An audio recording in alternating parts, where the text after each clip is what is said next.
Coordination compound में ligand के ऊपर आज का ये लेक्चर बहुत ही इंपॉर्टेंट लेक्चर है। ऐसा मैं क्यों कह रहा हूँ? कोऑर्डिनेशन कंपाउंड में आने वाले लेक्चर में आपकी क्या कंडीशन होगी, ये टोटली का टोटली आज के इस लेक्चर के बेसिस पे डिसाइड होगा। आज के इस लेक्चर में हम बात करेंगे जब भी कोई मॉलिक्यूल या नेगेटिव आयन मेटल से जाकर चिपक जाता है तो उसको हम कहते हैं लिगेंड। अब इस लिगेंड की मेटल्स के साथ जाकर चिपकने की जो ये कहानी है, यानी ये जो बॉन्डिंग है, ये बॉन्डिंग कैसे होती है और इस बॉन्डिंग को मैं बेसिक से लगाकर एडवांस लेवल तक मैं डिस्कस करूंगा। और इसके साथ साथ ताकि आपको पूरा का पूरा लेक्चर मेरे साथ तैयार हो जाए, तो इस पूरी कहानी को, आज के इस पूरे लेक्चर को मैं 3 पॉइंट्स में डिस्कस करूंगा। सबसे पहला हमारा जो पॉइंट्स होगा वो होगा लिगेंड क्या होते हैं। दूसरा पॉइंट होगा लिगेंड मेटल से जाकर कैसे चिपकते हैं, यानी लिगेंड एंड मेटल के बीच में बॉन्डिंग कैसे होती है। तीसरा पॉइंट होगा आइडेंटिफिकेशन ऑफ होमो। इसका मतलब यह है जब भी कोई लिगेंड मेटल से जाकर चिपकता है तो वो अपने पेयर ऑफ इलेक्ट्रॉन को यूज करता है, तो वो पेयर ऑफ इलेक्ट्रॉन होता है होमो। तो हम कैसे आइडेंटिफाई करें कि कौन सा पेयर ऑफ इलेक्ट्रॉन यानी कौन सा होमो मेटल के साथ चिपकने में यूज करने वाला है लिगेंड, और ये बहुत ही इंपॉर्टेंट है। तो स्टार्ट करते हैं point number 1। Point number one में हम बात करेंगे लिगेंड क्या होता है, लिगेंड्स किसको कहते हैं। वैसे तो मैं सिंपली यदि आपसे बताऊं इसका लिगेंड्स क्या होते हैं, एक्चुअली कुछ मॉलिक्यूल्स एंड नेगेटिव आयन अपनी स्टेबिलिटी को बढ़ाने के लिए मेटल के पास जाते हैं और मेटल से जाकर चिपक जाते हैं, और ये चिपकना कुछ ऐसे होता है कि पानी डालने पर भी ये मेटल से हट नहीं पाते हैं। तो जब भी कोई मॉलिक्यूल या नेगेटिव आयन मेटल से जाकर ऐसे चिपकता है, ऐसे बाइंड करता है कि पानी डालने पर भी वो हट नहीं पा रहा है, तो उस मॉलिक्यूल, उस नेगेटिव आयन को हम कह देते हैं लिगेंड्स। इसको मैं एक्सप्लेन करने के लिए, डिटेल में एक्सप्लेन करने के लिए मैं आपसे कहता हूं, यदि मैं आपसे कहता हूं मुझे कुछ मॉलिक्यूल्स के एग्जाम्पल मुझे बताइए, कुछ मॉलिक्यूल्स के एग्जाम्पल मुझे बताइए, तो आप कह सकते हैं अमोनिया हो सकता है, कार्बन मोनोऑक्साइड हो सकता है, और भी बहुत सारे मॉलिक्यूल्स होते हैं जिनकी भी आपको एग्जाम्पल आते हैं, आप बता सकते हैं। मैंने इनके एग्जाम्पल्स यहाँ पर लिए हैं। यदि मैं आपसे कहता हूं कि मुझे कुछ नेगेटिव आयन के एग्जाम्पल आप बताइए, तो आप कह सकते हैं नेगेटिव आयन के एग्जाम्पल हो सकते हैं chloride ion, cyanide ion and O-2, और भी नेगेटिव आयन के एग्जाम्पल हो सकते हैं। एक्चुअली एक थ्योरी होती है जिसको हम कहते हैं क्वांटम थ्योरी। बहुत ही इंपॉर्टेंट थ्योरी है क्वांटम थ्योरी, बहुत ही इंटरेस्टिंग थ्योरी है। इस क्वांटम थ्योरी का एक स्टेटमेंट आपको सभी को पता होना चाहिए यदि केमिस्ट्री को आप बेहतर तरीके से समझना चाहते हैं। तो यहां पर पहले मैं उस स्टेटमेंट को बता देता हूं, फिर हम आगे बढ़ेंगे लिगेंड में। क्वांटम थ्योरी ये कहती है कि यदि कोई भी मॉलिक्यूल्स या नेगेटिव आयन है वो हमेशा अपनी स्टेबिलिटी इंक्रीज करना चाहता है। अब यदि वो अपनी स्टेबिलिटी इंक्रीज करना चाहता है तो वो कैसे स्टेबिलिटी इंक्रीज करेगा?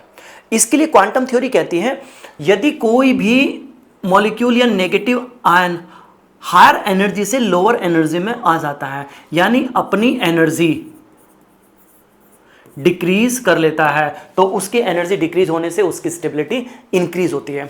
इसके साथ साथ क्वांटम थ्योरी ये भी बताती है कि कोई भी पार्टिकल्स या मॉलिक्यूल अपनी एनर्जी को कैसे डिक्रीज कर सकता है। इसके लिए क्वांटम थ्योरी कहती है कि उसको अट्रैक्शन में इन्वॉल्व होना पड़ेगा, यानी यदि कोई भी पार्टिकल किसी भी टाइप के अट्रैक्शन में इन्वॉल्व होता है तो उससे उसकी एनर्जी डिक्रीज होती है और उससे उसकी स्टेबिलिटी इंक्रीज हो जाती है, ऐसा क्वांटम थ्योरी कहती है। यह अट्रैक्शन कैसा किसी भी तरह का हो सकता है। Let's suppose positive and negative particle के बीच में लगने वाला अट्रैक्शन है, इससे भी ऐसा हो सकता है। तो यहां पर ये molecule and negative ion attraction में इन्वॉल्व होना चाहेंगे, यानी अपनी एनर्जी डिक्रीज करना चाहेंगे, अपनी स्टेबिलिटी इंक्रीज करना चाहेंगे। और ये मॉलिक्यूल एंड नेगेटिव आयन ही क्यों, आप भी तो अपनी स्टेबिलिटी इंक्रीज करना चाहते हैं। अब ये मॉलिक्यूल अपनी स्टेबिलिटी को इंक्रीज करने के लिए, एनर्जी डिक्रीज करने के लिए, अट्रैक्शन में इन्वॉल्व होने के लिए करते क्या है, ये molecule and negative ion metal के पास जाते हैं और मेटल से जाकर कुछ इस तरीके से चिपक जाते हैं ताकि मेटल इन पर अट्रैक्शन लगाए। मेटल ने अट्रैक्शन लगाया है तो एनर्जी डिक्रीज होगी, स्टेबिलिटी इंक्रीज होगी। जैसे इनकी स्टेबिलिटी इंक्रीज होती है, इन मॉलिक्यूल नेगेटिव आयन के, ये मेटल के साथ चिपक के खुशी खुशी के साथ वहां पर रहना स्टार्ट कर देते हैं। अब जैसे ही मेटल के साथ जाकर चिपकते हैं मॉलिक्यूल नेगेटिव आयन स्टेबिलिटी को बढ़ाने के लिए, अब इन मॉलिक्यूल नेगेटिव आयन को हम कहने लगते हैं लिगेंड्स। अब ये इन मॉलिक्यूल एंड नेगेटिव आयन का मेटल के साथ जो कॉम्बिनेशन बना है, इस कॉम्बिनेशन को हम कहते हैं कोऑर्डिनेशन कंपाउंड। Coordination compound. और सबसे इंपॉर्टेंट बात जो यहां पर आपको याद रखनी है वो ये है कि यदि आप यहाँ पर वाटर की सप्लाई करते हैं तो देखा जाता है ये मॉलिक्यूल नेगेटिव आयन मेटल से अलग नहीं हो पाते हैं। रिमेंबर, यदि वाटर की सप्लाई आप इन पे करते हैं, पानी इन पर मार देते हैं, तो पानी की हेल्प से ये मॉलिक्यूल नेगेटिव आयन मेटल से हट नहीं पाते हैं। यदि पानी की हेल्प से अलग नहीं हो पा रहे हैं दो पार्टिकल एक दूसरे से, तो ये कहा जाता है इनके बीच में सिग्मा बॉन्ड है। और यदि दो पार्टिकल्स एक दूसरे से अलग हो जाते हैं पानी डालने पर, पानी की हेल्प से, तो ये कहा जाता है आयनिक बॉन्ड है। तो सीधी भाषा में कहूँ, पानी की हेल्प से आप पता लगा सकते हैं सिग्मा बॉन्ड है या फिर आयनिक बॉन्ड है आपका। तो इस पूरी कहानी को जो मैंने अभी आपको सुनाई है लिगेंड्स की लेकर, इस पूरी कहानी को मैं एक एग्जांपल देकर आपको समझाने की कोशिश कर लेता हूं। सॉरी, लेट सपोज मेरे पास एक मेटल है पीटी मेटल, प्लेटिनम मेटल है, जिस पर +2 चार्ज है। इस प्लेटिनम मेटल से हमने देखा ये NH3 मॉलिक्यूल अपनी स्टेबिलिटी को बढ़ाने के लिए इस मेटल के पास आता है और आकर इससे चिपक जाता है। इस मॉलिक्यूल का इस मेटल के साथ चिपकने को हम कैसे दिखाते हैं? इस मॉलिक्यूल और इस मेटल के बीच में इस तरह से एक लाइन हम बना देते हैं, ऐसे हम यहां पर दिखाते हैं। इसके साथ साथ एक और मॉलिक्यूल आता है, वो भी आकर इससे चिपकता है और ऐसा चिपकता है कि मेटल इस मॉलिक्यूल पर अट्रैक्शन लगाने लगती है। इस पर अट्रैक्शन लगा तो एनर्जी डिक्रीज होगी, स्टेबिलिटी इंक्रीज होगी और ये दोनों मेटल से चिपककर खुशी खुशी के साथ रहने लगेंगे। इसके साथ साथ हमने देखा एक क्लोराइड आयन भी आया और वो भी आकर यहां पर चिपक गया, एक क्लोराइड आयन और भी आया और वो भी आकर यहां पर चिपक गया आपका। तो यहां पर इसके साथ साथ यदि आप यहां पर वाटर की सप्लाई करें तो ये मॉलिक्यूल और ये मेटल अलग अलग नहीं हो पाते हैं। रिमेंबर, अलग अलग नहीं हो पाते हैं। तो जिस लाइन से आपने इनको चिपकाया है उसी लाइन को यहां पर हम कह देते हैं सिग्मा बॉन्ड। याद रखिएगा, sigma bond, sigma bond, sigma bond. अब जैसे ही कोई भी मॉलिक्यूल मेटल से जाकर सिग्मा बॉन्ड से चिपकता है, यानी पानी डालने पर नहीं हट पाता है अपनी स्टेबिलिटी को बढ़ाने के लिए, जैसे ये चिपका है, जैसे ये चिपका है, जैसे ये नेगेटिव आयन चिपका है, जैसे ये नेगेटिव आयन चिपका है, तो इन्हीं को हम कह देते हैं लिगेंड्स। इसी को हम कह देते हैं लिगेंड्स। ये भी लिगेंड्स है और this is also example of ligands. तो लिगेंड्स के एग्जांपल यहां पर क्या क्या हो गए हैं आप बता सकते हैं? एक तो अमोनिया का मॉलिक्यूल मेटल से आके चिपका है, एक क्लोराइड का आयन मेटल से आकर चिपका है अपनी स्टेबिलिटी को बढ़ाने के लिए। तो यहां पर लिगेंड्स की डेफिनेशन क्या हो जाएगी?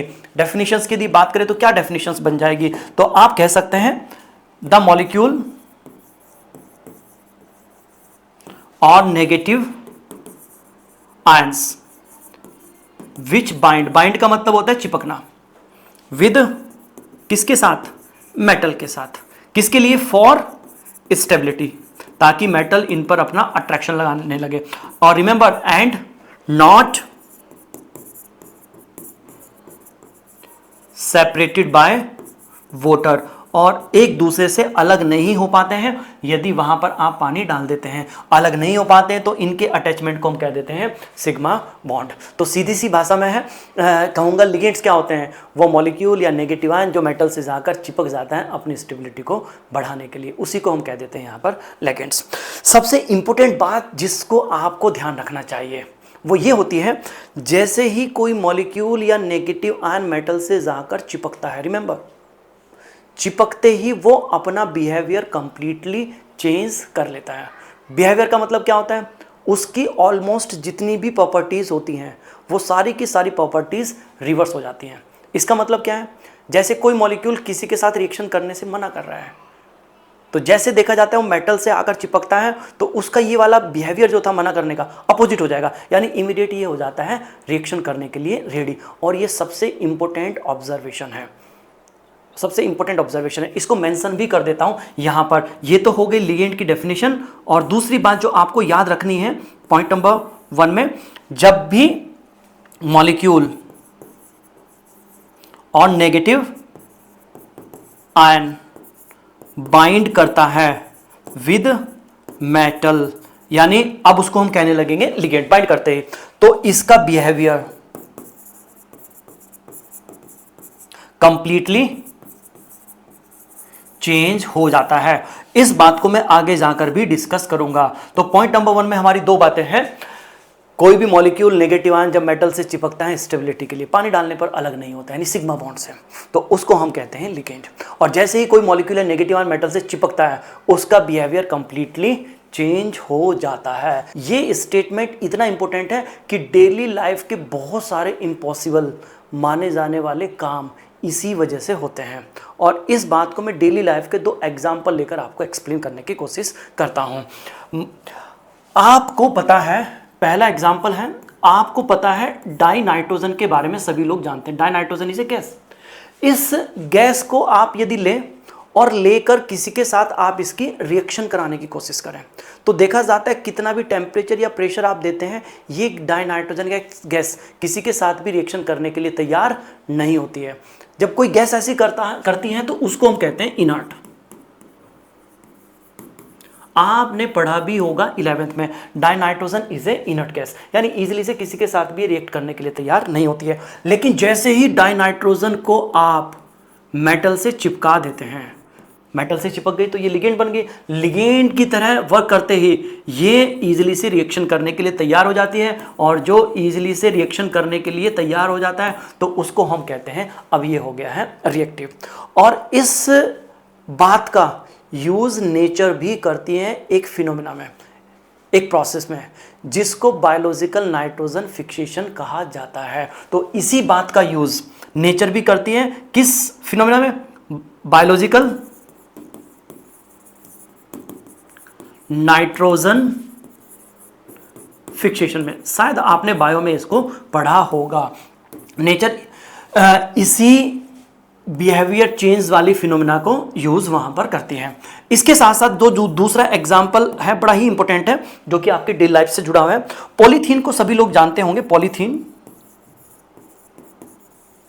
पॉलीथीन जिसका यूज आप पैकिंग करने में करते हैं। जो लेस जिस भी रैपर में पैक होकर आता है वो पॉलीथीन ही होती है। आप वेजिटेबल लेने के लिए जो प्लास्टिक यूज करते हैं, दिस इज आल्सो पॉलीथीन। इस पॉलीथीन को बनाने के लिए हम एक बहुत ही छोटे से मॉलिक्यूल को हम यूज करते हैं, CS2 double bond CS2। 11th में आपने पढ़ा होगा, इसको कहा जाता है एथीन। इस एथीन से हम बनाते हैं पॉलीथीन, और जिस प्रोसेस से इसको बनाया जाता है उस प्रोसेस को हम कहते हैं पॉलीमराइजेशन। आपने पढ़ा होगा, यानी एथीन से हम पॉलीथीन बनाते हैं और जिस प्रोसेस से बनाते हैं उसको हम कहते हैं पॉलीमराइजेशन। यदि आप यहां पर डायरेक्ट इस तरीके से पॉलीथीन बनाते हैं तो देखा जाता है यहां पर ये जो पॉलीथीन बनती है, इस पॉलीथीन में बिल्कुल भी मजबूती नहीं होती है, यानी नॉट हैव स्ट्रेंथ, बिल्कुल भी मजबूती नहीं होती है। ऐसे आप करते हैं तो ये फट जाते हैं। वेजिटेबल डालेंगे फट जाएगा, बाहर निकलकर आपका आ जाएगा। यानी ये इस तरह की पॉलीथीन हमारे किसी भी काम की नहीं है। लेकिन देखा जाता है यदि आप इस एथीन के मॉलिक्यूल को, जिससे आप पॉलीथीन बना रहे थे, इस एथीन के मॉलिक्यूल को आप लें और लेकर मेटल से चिपका देते हैं स्टेबिलिटी के लिए, ये चिपका दिया हमने, तो अब इसको हम कहने लगेंगे लिगेंड। जैसे ऊपर ये चिपका था, चिपकते ही हम इसको कहने लगे थे लिगेंड। अब आप सेम प्रोसेस यहां पर फॉलो करें, पॉलीमराइजेशन कराएं और यहां पर पॉलीएथीन बनाएं। अब जो पॉलीएथीन बनती है इसके पास बहुत ही मजबूती होती है, बहुत ही मजबूत होती है, यानी यहां पर हम कह सकते हैं हैव गुड स्ट्रेंथ, बहुत ही ज्यादा मजबूती होती है। और इस बात को डिस्कवर किया था कि पॉलीथीन यदि आप ऐसे बनाते हैं, जिगलर एंड नाटा दोनों ने डिस्कवर किया था। और इस बात के लिए 1963 में इन दोनों को, जिगलर एंड नाटा को, इस बात के लिए नोबेल प्राइज भी मिला था। ये इतनी इंपॉर्टेंट बात यहां पर थी। अब आते हैं पॉइंट नंबर 2 में, जिसमें हम समझेंगे लिगेंड एंड मेटल के बीच में बॉन्डिंग कैसे होती है। इसमें हम समझेंगे लिगेंड मेटल से जाकर कैसे चिपकता है, कैसे बॉन्डिंग करता है कि उसकी एनर्जी डिक्रीज हो जाती है और उसकी स्टेबिलिटी इंक्रीज हो जाती है। तो पॉइंट नंबर 2 में हम समझेंगे bonding between metal and ligand. बहुत ही इंपॉर्टेंट है। एक्चुअली जो भी मॉलिक्यूल्स मेटल से जाकर चिपका है या नेगेटिव आयन मेटल से जाकर चिपका है स्टेबिलिटी को बढ़ाने के लिए, उसको आप कहते हैं लिगेंड। और लिगेंड को पूरी की पूरी केमिस्ट्री में कैपिटल L से रिप्रेजेंट हम कर देते हैं। तो यदि कहीं पर भी कैपिटल L आपको दिखाई पड़ता है तो इट इज ए लिगेंड। इसके साथ साथ जिस मेटल से जाकर चिपकता है उस मेटल को हम कैपिटल M से जाकर रिप्रेजेंट करते हैं। तो L stand for the ligand and M stand for the metal. अब यदि आप किसी भी लिगेंड को लें कोई भी लिगेंड आप ले सकते हैं, यानी कोई मॉलिक्यूल नेगेटिव आयन जो मेटल से जाकर चिपक गया है आपका, और देखिए उसके पास कितने इलेक्ट्रॉन पेयर प्रेजेंट है। तो देखा जाता है किसी भी लिगेंड के पास बहुत सारे इलेक्ट्रॉन पेयर हो सकते हैं। उन सभी इलेक्ट्रॉन पेयर में से एक ऐसा इलेक्ट्रॉन पेयर होता है जिसकी एनर्जी सबसे ज़्यादा होती है, सबसे ज़्यादा होती है, और सबसे ज़्यादा एनर्जी वाले इस इलेक्ट्रॉन पेयर को हम कह देते हैं हाईएस्ट ऑक्युपाइड मॉलिक्यूलर ऑर्बिटल। यानी मैं आपसे कह रहा हूं, यदि आप किसी भी लिगेंड को लें, जैसे मैंने एक लिगेंड लिया जिसको मैं कैपिटल एल से रिप्रेजेंट करता हूं, ये कोई भी हो सकता है, इस लिगेंड के पास बहुत सारे इलेक्ट्रॉन पेयर होंगे। उन सभी इलेक्ट्रॉन पेयर में से एक पेयर ऑफ इलेक्ट्रॉन ऐसा होता है जिसकी एनर्जी सबसे ज्यादा होती है, उसको मैं ऐसे दो डॉट लगाकर रिप्रेजेंट करके दिखा देता हूं। ये पेयर ऑफ इलेक्ट्रॉन ऐसा जिसकी एनर्जी सबसे ज्यादा होती है, और इलेक्ट्रॉन का जो पेयर ऑफ इलेक्ट्रॉन होता है वो इस तरह की जगह में प्रेजेंट होता है, ठीक है, इस तरह की जगह में प्रेजेंट होता है। यानी इस पेयर ऑफ इलेक्ट्रॉन की एनर्जी हाईएस्ट एनर्जी है, हाईएस्ट एनर्जी इसकी है। आप हमेशा ध्यान रखिएगा, किसी भी लिगेंड या मॉलिक्यूल या आयन में जो पेयर ऑफ इलेक्ट्रॉन होता है जिसकी एनर्जी सबसे ज्यादा होती है, तो उसको हम कहते हैं हाईएस्ट ऑक्युपाइड मॉलिक्यूलर ऑर्बिटल। याद रखिएगा, बहुत ही इंपॉर्टेंट है, शॉर्ट फॉर्म में होमो। तो हर एक लिगेंड, हर एक मॉलिक्यूल, हर एक नेगेटिव आयन के पास एक ऐसा पेयर होता है जिसकी एनर्जी सबसे ज्यादा होती है, उसको हम कहते हैं highest occupied molecular orbital, short form में होमो। अब यदि आप इस मॉलिक्यूल, इस नेगेटिव आयन, इस लिगेंड से आप ये पूछे कि तेरी प्रॉब्लम क्या है, तो ये कहेगा मेरे पास बहुत सारे इलेक्ट्रॉन पेयर हैं, उनमें से एक ऐसा इलेक्ट्रॉन पेयर है जिसकी एनर्जी बहुत ही ज्यादा है, जिसकी एनर्जी बहुत ही ज्यादा है, यानी वेरी हाई एनर्जी है। किसकी? ऐसा पेयर है, उस पेयर को हम क्या कहते हैं? होमो। यानी होमो की एनर्जी बहुत ही ज्यादा है। रिमेंबर रखिएगा, किसी भी मॉलिक्यूल नेगेटिव आयन में यदि कोई ऐसा इलेक्ट्रॉन पेयर है जिसकी एनर्जी बहुत ज्यादा है, तो एनर्जी ज्यादा होने से वहां पर आती है इनस्टेबिलिटी, यानी इसकी एनर्जी ज्यादा होना ही प्रॉब्लम है ऑफ लिगेंड। क्यों? क्योंकि ये उसको देता है इनस्टेबिलिटी। रिमेंबर, ध्यान रखिएगा, किसी में भी यदि किसी पेयर की एनर्जी बहुत ज्यादा होती है तो वो एक्चुअली ज्यादा एनर्जी होना बिल्कुल भी अच्छा नहीं होता है। हर कोई अपनी एनर्जी को डिक्रीज करना चाहता है। एनर्जी का बिल्कुल उल्टा होता है स्टेबिलिटी। यदि एनर्जी बहुत ज्यादा है तो ऑब्वियसली बात है वहां पर इंस्टेबिलिटी आपकी आएगी। तो इसीलिए कोई भी नहीं चाहता कि मेरी एनर्जी सबसे ज्यादा हो, ना तो पेयर चाहता है। ये पेयर जिसके अंदर भी प्रेजेंट होगा मॉलिक्यूल नेगेटिव आयन, उसको दे देता है अनस्टेबिलिटी। तो अब ये लिगेंड क्या करता है, इसका जीवन का केवल एक ही उद्देश्य है, कैसे ना कैसे करके इसके पास जो सबसे ज्यादा एनर्जी वाला इलेक्ट्रॉन पेयर है, यानी जो होमो है, जिसकी हाई एनर्जी इसके लिए प्रॉब्लम है, इसको इंस्टेबिलिटी दे रही है, ये हमेशा चाहेगा कैसे ना कैसे करके इस होमो की, इसकी एनर्जी कम हो जाए। आपको पता है एनर्जी कम करने के लिए, एनर्जी डिक्रीज करने के लिए इसको किस में जाना पड़ेगा? अट्रैक्शन में इन्वॉल्व होना पड़ेगा, क्योंकि क्वांटम थ्योरी कहती है अट्रैक्शन से ही एनर्जी डिक्रीज होती है। तो इसके लिए करता क्या है, ये लिगेंड इस पेयर ऑफ इलेक्ट्रॉन को लेकर मेटल के पास पहुंचता है। मेटल को मैं ऐसे रिप्रेजेंट कर देता हूं, मेटल के पास ये पहुंचता है। एक्चुअली मेटल की यदि बात करें तो मेटल ऐसे एटम्स होते हैं जिसका जो न्यूक्लियस होता है, न्यूक्लियस जो होता है उसको मैं ऐसे दिखा देता हूं। मेटल कुछ ऐसे एटम होते हैं जिसका जो न्यूक्लियस होता है बहुत ही ज्यादा इफेक्टिव होता है। न्यूक्लियस से पॉजिटिव चार्ज है, यानी दूर दूर तक पॉजिटिव चार्ज की इन्फ्लुएंस को स्प्रेड करके रखता है। अब यहां पर ये जो लिगेंड है जिसकी प्रॉब्लम थी इस पेयर ऑफ इलेक्ट्रॉन की एनर्जी ज्यादा होना, ये पहुंचता है मेटल के पास, और मेटल के पास कुछ इस तरीके से पहुंचता है, इस होमो को मेटल की साइड ये कर देता है, क्योंकि होमो का मतलब पेयर ऑफ इलेक्ट्रॉन, इलेक्ट्रॉन पर नेगेटिव चार्ज है, तो यहां पर भी नेगेटिव चार्ज है, इसको मेटल की साइड में कर देता है, और इस पर नेगेटिव चार्ज होने की वजह से मेटल का न्यूक्लियस इस पर अट्रैक्शन लगाने लगता है। मेटल के न्यूक्लियस से पॉजिटिव चार्ज है, इस पेयर ऑफ इलेक्ट्रॉन पे नेगेटिव चार्ज है, तो दोनों के बीच में लगने लगता है अट्रैक्शन। इसको मैं इस तरीके से दिखा देता हूं, जैसे इस पर अट्रैक्शन लगेगा तो यहां पर ये जो पेयर ऑफ इलेक्ट्रॉन था, जो होमो था, इस होमो की एनर्जी डिक्रीज हो जाएगी, यानी एनर्जी ऑफ होमो डिक्रीज।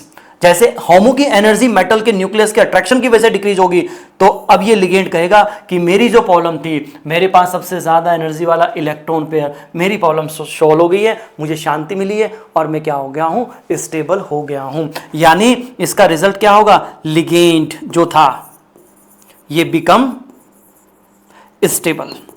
अब ये स्टेबल हो जाएगा। इस पूरी बात को हम कैसे दिखाएंगे? इस पूरी बात को हम दिखाएंगे मेटल एंड लिगेंड के बीच में एक इस तरह की लाइन बनाकर, और इस लाइन को हम कह देते हैं सिग्मा बॉन्ड। Sigma bond. तो ये पूरी कहानी थी, मेटल से जाकर कोई मॉलिक्यूल या नेगेटिव आयन कैसे चिपकता है और किस तरीके से वो स्टेबिलिटी अचीव करता है। इस पूरी कहानी से एक बात आपको समझ में आई है, जो कि मैं यहां पर बार बार चिल्ला कर आपको बताने की कोशिश कर रहा हूं, कि जब भी कोई लिगेंड यानी molecule and negative ion metal से जाकर चिपकता है, तो उस चिपकने में वो पेयर ऑफ इलेक्ट्रॉन मेटल की तरफ करता है जिसकी एनर्जी सबसे ज्यादा होती है, और उस पेयर ऑफ इलेक्ट्रॉन पर मेटल का न्यूक्लियस अट्रैक्शन लगाता है, उसकी एनर्जी डिक्रीज कर देता है। और जिस पेयर ऑफ इलेक्ट्रॉन की एनर्जी सबसे ज्यादा होती है, जिसको वो मेटल की तरफ करता है यानी मेटल से अटैचमेंट में यूज करता है, वो होता है होमो। यानी यहां पर मैं कह सकता हूं हर एक नेगेटिव आयन एंड मॉलिक्यूल होमो को मेटल के साथ बाइंड करने में, चिपकने में यूज करता है, और ये सबसे इंपॉर्टेंट है। ठीक है, तो मैं कह सकता हूं लिगेंड सबसे इंपॉर्टेंट है ये बात, ligand uses it's homo in bonding with metal. ये याद रखिएगा, ये स्टेटमेंट पूरा का पूरा स्टेटमेंट बहुत ही इंपॉर्टेंट है, बहुत ही इंपॉर्टेंट है, इसको आप याद रखिएगा। एक बार फिर रिपीट कर देता हूं, हर एक लिगेंड मेटल से चिपकने में अपने होमो को यूज करता है। अब यहां पर सबसे इंपॉर्टेंट क्वेश्चन ये आता है कि आप कैसे आइडेंटिफाई करें कि किस लिगेंड का कौन सा पेयर ऑफ इलेक्ट्रॉन ऐसा होगा जिसकी एनर्जी सबसे ज्यादा होगी, यानी एज ए होमो यूज होगा, और यानी जिसका यूज वो मेटल के साथ चिपकने में करेगा।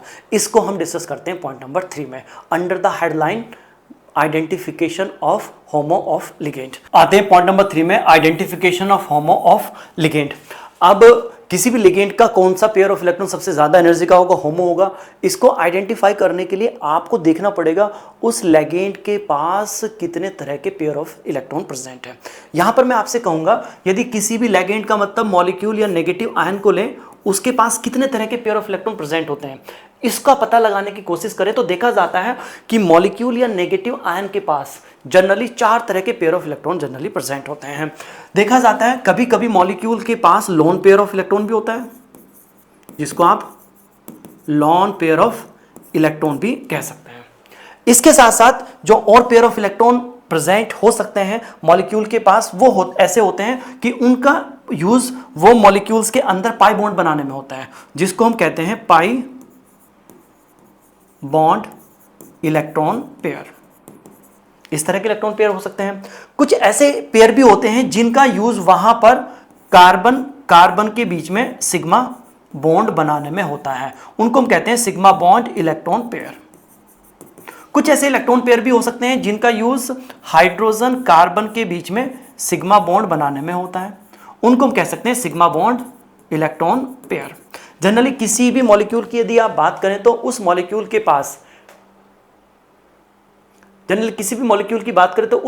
के पास ये इस तरह के 4 इलेक्ट्रॉन पेयर जनरली प्रेजेंट वहां पर रहते हैं।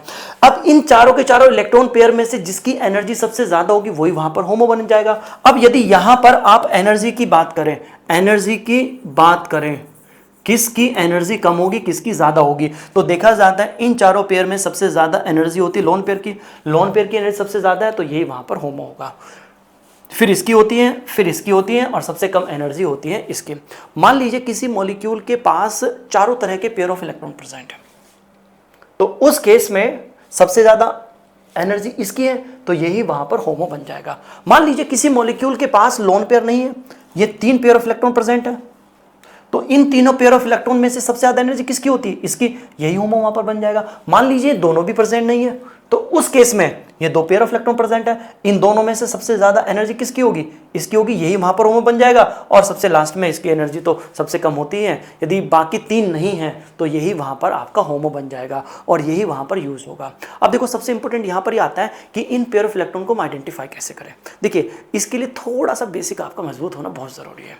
11th में एक चैप्टर आता है लुईस नोटेशन या ड्राइंग द स्ट्रक्चर, ये थोड़ा सा आपको आइडिया उसका होना ज़रूरी है। तो थोड़ा सा बेसिक आपका मजबूत होना है, तभी आप ये आइडेंटिफाई कर पाएंगे, इस बॉन्डिंग को समझ पाएंगे। इसको मैं एक एग्जांपल लेकर और समझाने की कोशिश आपको कर लेता हूँ। मान लीजिए मेरे पास, यहाँ पर मैं एग्जांपल लेता हूँ नीचे, मान लीजिए मेरे पास एक मॉलिक्यूल है CH2 double bond CH and CH2 negative, ये मेरे पास एक नेगेटिव आयन है मान लीजिए। आपको पता है यदि कहीं पर नेगेटिव चार्ज आ जाता है तो उसकी वजह से वहां पर 100% एक पेयर ऑफ इलेक्ट्रॉन होता है, और ये पेयर ऑफ इलेक्ट्रॉन होता है लोन पेयर, ये इतना तो पता ही है आपको। अब यदि आप आइडेंटिफाई करें इस पूरे नेगेटिव आयन में से ऐसा पेयर ऑफ इलेक्ट्रॉन जिसकी एनर्जी सबसे ज्यादा है, तो यहां पर आपको पता होना चाहिए कितने तरह के पेयर ऑफ इलेक्ट्रॉन प्रेजेंट है। भाई ये तो हो गया हमारा लोन पेयर, यानी यहां पर लोन पेयर भी है। यहां पर कार्बन कार्बन के बीच में डबल बॉन्ड है, डबल बॉन्ड में आपको पता है एक बॉन्ड होता है हमारा पाई बॉन्ड और एक होता है डबल बॉन्ड में आपको पता है एक बॉन्ड होता है हमारा सिग्मा बॉन्ड, एक होता है पाई बॉन्ड। तो यहां पर पाई बॉन्ड में 2 इलेक्ट्रॉन यूज होते हैं और उन दोनों इलेक्ट्रॉन को हम कहते हैं पाई बॉन्ड इलेक्ट्रॉन पेयर, यानी यहां पर पाई बॉन्ड इलेक्ट्रॉन पेयर भी है। यहां पर carbon carbon sigma bond electron pair भी है।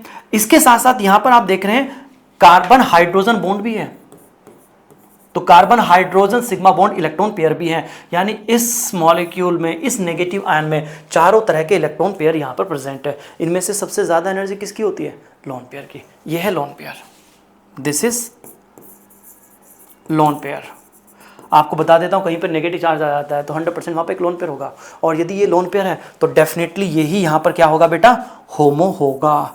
यानी यदि इस नेगेटिव आयन को मेटल से जाकर चिपकना है तो इस होमो को यानी इस लोन पेयर को ये मेटल की तरफ कर देगा, मेटल का न्यूक्लियस इस पर अट्रैक्शन लगाएगा और इससे ये चिपक जाएगा। इस पूरी बात को यहां पर आप ऐसे करके दिखा सकते हैं। यानी ये मॉलिक्यूल था, ये मेटल के पास गया और मेटल के पास जाने में अपने इस पेयर ऑफ इलेक्ट्रॉन का यूज इसने मेटल के साथ बॉन्ड बनाने में कर लिया। इसको ऐसे लाइन बनाकर आप दिखा सकते हैं। तो ये पूरी कहानी यहां पर इस अटैचमेंट को यहां पर रिप्रेजेंट कर देती है। अब दूसरा इंपॉर्टेंट क्वेश्चन यहां पर जो आता है मैं यहीं पर ले लेता हूं। मैं आपसे इसी एग्जांपल में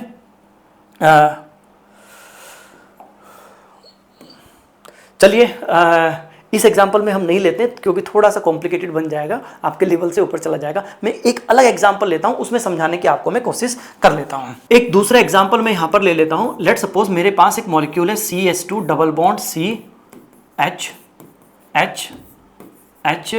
H। यहां पर आपको पता है 11th में थोड़ा भी आपने पढ़ा है, तो this is let suppose sigma bond और ये पाई बॉन्ड है और ये आपको पता है सिग्मा बॉन्ड। तो यहां पर आप देखें यहां पर carbon carbon pi bond electron pair भी है, ये हो गया। यहां पर carbon carbon carbon carbon sigma bond electron pair भी है। यहां पर carbon hydrogen sigma bond electron pair भी है। यहां पर लोन पेयर नहीं है। तो इन तीनों पेयर में से सबसे ज्यादा एनर्जी आपको पता है, पीछे वाला जो रिलेशन था उसके हिसाब से आप बताएंगे तो किसकी होगी? पाई बॉन्ड इलेक्ट्रॉन पेयर की, यानी इस पाई बॉन्ड इलेक्ट्रॉन पेयर की होगी, जिसको मैं यहां पर इस तरीके से दिखा देता हूं।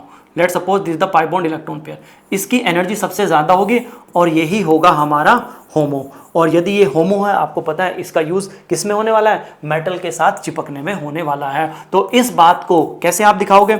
जैसे ही ये मॉलिक्यूल मेटल के पास जाएगा तो मेटल के पास जाते ही ये अपने होमो को मेटल की तरफ कर देगा ताकि मेटल का न्यूक्लियस इस पर अट्रैक्शन लगाए और इसकी एनर्जी डिक्रीज हो जाए। होमो यहां पर था तो यहीं पर एक लाइन बनाकर आप ऐसे दिखा सकते हैं, यानी ये मॉलिक्यूल इस तरीके से मेटल से जाकर चिपक जाएगा। और मैं एग्जांपल ले लेता हूं और मोर क्लियरिटी के लिए यहां पर मैं आपसे पूछता हूं,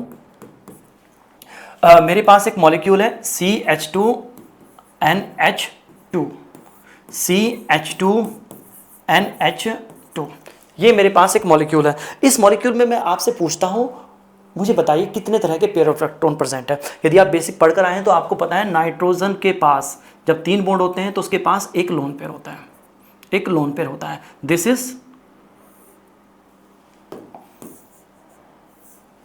इज लोन पेयर, पता है आपको नाइट्रोजन के पास हमेशा एक लोन पेयर होता है, दिस इज लोन पेयर। वैसे तो आपको पता है यदि आपको कहीं पर लोन पेयर दिखाई देता है तो बिना सोचे समझे ही कह दीजिए इसी की एनर्जी सबसे ज्यादा होती है और यही यहां पर क्या होगा? होमो होगा। यानी यही यहां पर होमो होगा और यही होमो होगा। यानी इस मॉलिक्यूल को यदि मेटल के साथ आपको चिपकाना है, इस मॉलिक्यूल को यदि मेटल के साथ चिपकाना है तो ये लोन पेयर यूज होगा और ये लोन पेयर यूज होगा। इस बात को आप इस तरीके से दिखा सकते हैं, CH2NH2NH2। यानी ये मेटल के पास जाएंगे और ये अपना लोन पेयर मेटल की साइड में कर देगा और ये भी अपना लोन पेयर मेटल की साइड में कर देगा, ताकि मेटल इस पर क्या लगाने लगे, अट्रैक्शन लगाने लगे। और इसको एक लाइन बनाकर आप इस तरीके से दिखा सकते हैं। बहुत सारे एग्जाम्पल यहां पर आप ले सकते हैं। यहां पर सबसे इंपॉर्टेंट एग्जाम्पल जिस पर आपको कंसंट्रेट करना चाहिए वो ये होगा, कभी कभी आप देखेंगे कुछ ऐसे मॉलिक्यूल आपके पास होंगे जैसे कार्बन मोनोऑक्साइड। इस मॉलिक्यूल का यदि आप लुईस नोटेशन आप ड्रॉ करें तो वो ये होगा, कार्बन एंड ऑक्सीजन के बीच में ट्रिपल बॉन्ड होगा, एक लोन पेयर इस ऑक्सीजन के पास होगा, उसको मैं ऐसे दिखा देता हूं, लोन पेयर हमेशा इसी तरीके से होता है, एक लोन पेयर इसके पास होगा, उसको मैं यहां पर इस तरीके से दिखा देता हूं। तो this is the Lewis notation of carbon monoxide. Simply यदि आप कहें यानी ऐसे भी दिखा सकते हैं, एक लोन पेयर इस ऑक्सीजन के पास है, एक लोन पेयर इस ऑक्सीजन के पास है। आपको पता है लोन पेयर है तो सी की एनर्जी सबसे ज़्यादा होगी और यहाँ पर यही आपका होमो होगा, यही मेटल के साथ बॉन्ड बनाने में यूज़ होगा। लेकिन यहाँ पर दो लोन पेयर हैं, ऑक्सीजन के पास भी और कार्बन के पास भी है, तो कौन से लोन पेयर की एनर्जी एक दूसरे से ज़्यादा होगी, यानी कौन सा, ये लोन पेयर ज़्यादा एनर्जी का तो यही होमो होगा, यही मेटल के साथ बॉन्ड बनाने में यूज़ हो जाएगा। ये लोन पेयर ज़्यादा एनर्जी का है तो इसी के सब यही होमो होगा और यही मेटल के साथ बॉन्ड बनाने में यूज़ हो जाएगा। अब यहाँ पर इस केस में यदि आपको समझ में आता है अलग अलग टाइप के एटम पे लोन पेयर है तो कौन सा होमो होगा, इसको आइडेंटिफाई करने के लिए एक टर्म होता है इलेक्ट्रोनेगेटिविटी। आपको देखना पड़ेगा किस एटम की इलेक्ट्रोनेगेटिविटी कम है और किस एटम की इलेक्ट्रोनेगेटिविटी ज्यादा है। एक्चुअली इलेक्ट्रोनेगेटिविटी का मतलब ये होता है कोई भी एटम जितना ज्यादा अट्रैक्शन इलेक्ट्रॉन पर लगाता है, इलेक्ट्रॉन को जितना ज्यादा कंट्रोल करता है, ये कहा जाता है इसकी इलेक्ट्रोनेगेटिविटी उतनी ही ज्यादा है। यानी कोई ज्यादा अट्रैक्शन लगा रहा है इलेक्ट्रॉन पर, इलेक्ट्रोनेगेटिविटी ज्यादा है, इसका मतलब ये होता है। अब यदि ज्यादा अट्रैक्शन लगा रहा है तो उनकी एनर्जी ऑटोमेटिकली कम होगी। यानी यहां पर आपको हमेशा याद रखना है electronegativity and energy of electron में उल्टा रिलेशनशिप होता है। जिसकी इलेक्ट्रोनेगेटिविटी ज्यादा होगी उसकी एनर्जी कम होगी, ऐसा है। यदि आप यहां पर कार्बन एंड ऑक्सीजन में कंपैरिजन करें तो ऑक्सीजन की इलेक्ट्रोनेगेटिविटी ज्यादा होती है इन कंपैरिजन ऑफ कार्बन। यदि ऑक्सीजन की इलेक्ट्रोनेगेटिविटी ज्यादा है तो ऑक्सीजन अपने इन इलेक्ट्रॉन पर ज्यादा अट्रैक्शन लगाएगा, ज्यादा अट्रैक्शन लगाए तो इसकी एनर्जी कम होगी और कंपैरेटिवली इसकी एनर्जी ज्यादा होगी। यानी सीधी सी भाषा में मैं आपसे कहूं, इस केस में उसकी एनर्जी ज्यादा होती है लोन पेयर की जो उस एटम के पास होता है जिसकी इलेक्ट्रोनेगेटिविटी कम होगी। कार्बन की कम है तो कार्बन पर जो ये लोन पेयर है इसकी एनर्जी ज्यादा होगी और यही होमो होगा। जब यही होमो है तो मेटल के साथ चिपकने में इसी का यूज होगा, यानी यही यूज होगा। क्योंकि यहां पर होमो कार्बन के पास था तो ये कार्बन मोनोऑक्साइड मेटल से जाकर कार्बन के थ्रू ही यहां पर आपका चिपकने वाला है। और ये वाली बात केवल कार्बन मोनोऑक्साइड के लिए करेक्ट नहीं है, इसी तरह के सभी लिगेंड के पास करेक्ट है। देखो यदि आपके पास लिगेंड है, लिगेंड में सबसे ज्यादा एनर्जी का जो पेयर होता है होमो होता है, और यदि वो लोन पेयर है तो ऑब्वियसली बात है वो। लेकिन प्रॉब्लम ये आती है कि लोन पेयर अलग अलग एटम पे आ जाता है, तो इस केस में कैसे पता लगेगा कि किस लोन पेयर की एनर्जी ज्यादा है किसकी कम है। तो इस केस में आपको देखना पड़ेगा उन दोनों एटम की इलेक्ट्रोनेगेटिविटी, जिसकी इलेक्ट्रोनेगेटिविटी कम है उसी पर पेयर ऑफ इलेक्ट्रॉन जो प्रेजेंट है लोन पेयर वही वहां पर होमो होगा। इसमें इसकी कम है तो इसी पे प्रेजेंट होने वाला होमो होगा। और भी एग्जांपल मैं यहां पर ले लेता हूं। लेट सपोज एक बड़ा ही फेमस एग्जांपल है साइनाइड। इसकी बात करें तो इसकी स्ट्रक्चर ऐसा होता है, नाइट्रोजन के पास भी एक लोन पेयर होता है, कार्बन के पास भी लोन पेयर होता है।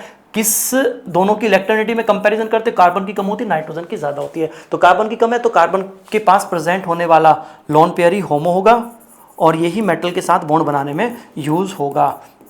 अब सीधी सी भाषा में मैं आपसे पूछना चाहता हूं, कार्बन मोनोऑक्साइड मेटल से किसके साथ जाकर चिपकेगी, उस एटम के साथ जाकर चिपकेगी जिसके पास होमो है कार्बन के थ्रू।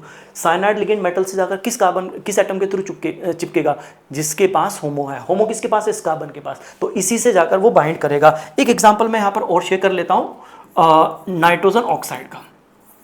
इसके लुईस नोटेशन की बात करें तो इस तरीके से होता है, एक लोन पेयर ऑक्सीजन के पास होता है और एक लोन पेयर होता है नाइट्रोजन के पास, कुछ इस तरीके से रहता है। नाइट्रोजन एंड ऑक्सीजन में कंपैरिजन करें किसकी इलेक्ट्रॉनिटी कम है किसकी ज्यादा, नाइट्रोजन की कम है ऑक्सीजन की ज्यादा है, तो जिसकी कम होती है उसी के पास जो पेयर ऑफ इलेक्ट्रॉन प्रेजेंट होता है वही होमो होता है और वही मेटल के साथ बॉन्ड बनाने में यूज होता है, यानी ये नाइट्रोजन के थ्रू जाकर मेटल से बाइंड होगा। तो आज के इस लेक्चर्स में हमने सीखा कोई भी लिगेंड मेटल से जाकर कैसे चिपकता है और उस चिपकने में वो लिगेंड अपने सबसे ज्यादा एनर्जी के पेयर ऑफ इलेक्ट्रॉन यानी होमो को यूज करता है। अब ये होमो कौन होगा, ये हम कैसे आइडेंटिफाई करें, इसके लिए आपको पता होना चाहिए उस मॉलिक्यूल के पास कितने पेयर ऑफ इलेक्ट्रॉन प्रेजेंटेड तरह के, उनमें से जिसकी एनर्जी ज़्यादा होगी वही वहाँ पर होमो होगा। तो यहाँ पर पेयर ऑफ इलेक्ट्रॉन को आइडेंटिफाई करना थोड़ा सा मुश्किल है, यदि आपके बेसिक स्ट्रॉन्ग है तो उसको आप इजीली से आइडेंटिफाई कर सकते हैं, लेकिन यदि बेसिक स्ट्रॉन्ग नहीं है तो उसका मतलब नहीं कि आप इसको छोड़ देंगे, थोड़ा सा ट्राई करेंगे तो ये बहुत ही इजीली से आइडेंटिफाई आप कर लेंगे। एक्चुअली ऐसा करने से होगा क्या, लिगेंड जब मेटल से जाकर चिपकेगा कोऑर्डिनेशन कंपाउंड बनाएगा तो ये कोऑर्डिनेशन कंपाउंड की अंडरस्टैंडिंग आपके लिए बहुत ही ज़्यादा ईजी हो जाएगी। तो आज के इस लेक्चर को मैं यहीं पर रोक देता हूँ, नेक्स्ट लेक्चर में हम बात करेंगे मोनोडेंटेट, बाइडेंटेट, पॉलीडेंटेट टाइप के लिगेंड के बारे में। इसी लेक्चर में हम बात करेंगे चिलेटिंग लिगेंड क्या होते हैं और चिलेशन क्या होता है, ये बहुत ही इंपॉर्टेंट है। Generally bidentate, monodentate and chelating ligand से एग्जाम में डायरेक्ट क्वेश्चन अभी तक आए हैं और आगे भी आने की संभावना बहुत ज़्यादा है। यदि आपको आज का ये लेक्चर समझ में आया तो आने वाला लेक्चर आपके लिए बस फन हो जाएगा। तो प्लीज़ आप नेक्स्ट लेक्चर को ज़रूर आप देखिएगा। तो मिलते हैं नेक्स्ट लेक्चर में।